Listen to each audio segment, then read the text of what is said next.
right, hello, Hans Guth here with Dania Guth Foothills Realty, and I just keep thinking about, the other day I did a video on the cons, or the potential cons, and that was fire danger, and then as I'm driving up to my house today from Denver on what is known as Highway 285, I thought, why don't I film the reality of the con of snow and snowfall.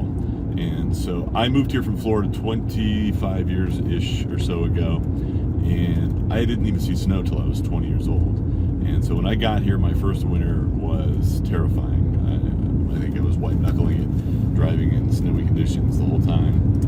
But over time, you get used to it, and as you can see, we're kind of moving right along, and it is definitely bad, but there's been worse. There's been times where when you're driving, you can't even see. It's literally whiteout conditions, and so everybody's just going super, super slow. Right now, I'm doing about 45 on Highway 285, and there's a little spot that we're going to get up to here in a little while called Windy Point, and I guess it's named that for a particular reason. It's pretty exposed.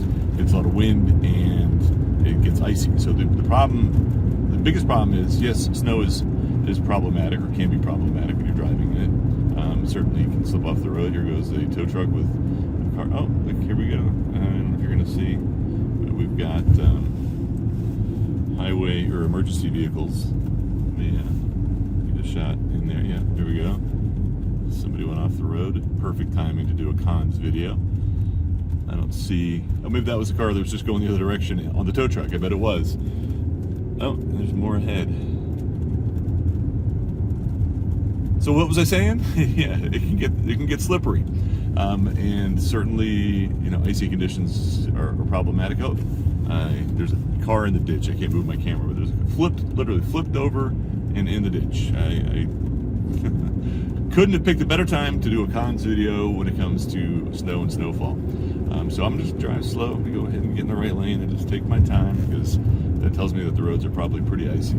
But again, what I was going to say is that what's worse than that is when the snow kind of melts and then the wind blows and creates an icy sheet on top of the road, and that's what can happen at Windy Point. Things can get really dicey on Windy Point. So yeah, it's one of the things you got to think about if you're going to move here. And I've said it before, if you're going to move here, make sure you focus on where that sun is going to be and when it's going to be on your house, because there's many people that have bought a house one season and then they roll into winter, and then they realize that they hardly get any sun exposure on their property at all, and they're very bummed and disappointed, and then move away the next year.